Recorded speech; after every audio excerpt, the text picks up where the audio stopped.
Singapore students are some of the most resilient in the world, and are more likely to rise over disadvantaged backgrounds and do well in school.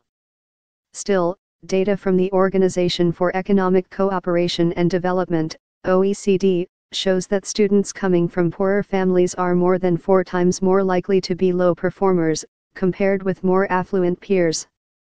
These students are more likely to score below the baseline proficiency in science, according to the latest results of the Program for International Student Assessment, PISA, 2015 test. The survey, which defined disadvantaged students as being in the bottom quarter of the socio-economic index within their country, polled 540,000 teens from 72 economies. These include about 5,800 students from Singapore. But it also showed that a significant proportion of Singapore students also beat the odds to do well. The Republic, along with Japan, has the 4th most number, or nearly 50%, of such students. OECD considers them resilient students, as they emerge in the top quarter of performers and outperform what is predicted by their backgrounds. Vietnam has the most, with 75.5%, followed by Macau and Hong Kong, with more than 60% each. Education observers said schools' support programs and financial assistance schemes have helped needy students to level up. But they noted that social inequality in schools is a trend that bears watching, even as parents play an increasing role in their children's education.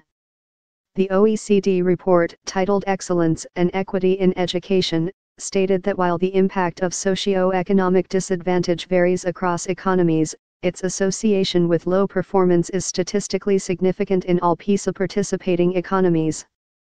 This shows the pervasiveness of the impact of socio-economic circumstances on student achievement, no matter the level at which school systems perform as a whole, it said.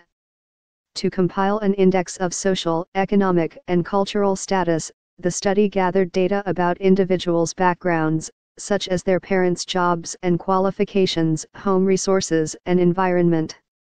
In Singapore, socio-economic differences accounted for 17% of the variation in Indiana students' science performance in PISA, compared with the OECD average of 13%.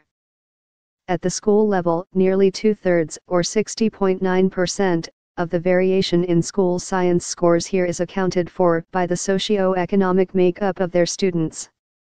The OECD average is 62.9%. Professor Kerry Kennedy from the Education University of Hong Kong told the Straits Times that this means the school a student attends is likely to be a good indicator of whether he or she will score well in PISA. A large part of a school's influence can be attributed to the kind of students who attend it and the families from which they come, said the academic, who was in Singapore in September to give a related lecture. More academic students are likely to come from well-off families, so schools benefit from the cultural capital that accompanies students from these families. Equally, students who come from disadvantaged families do not have this kind of cultural capital, and this affects their academic performance, said Professor Kennedy.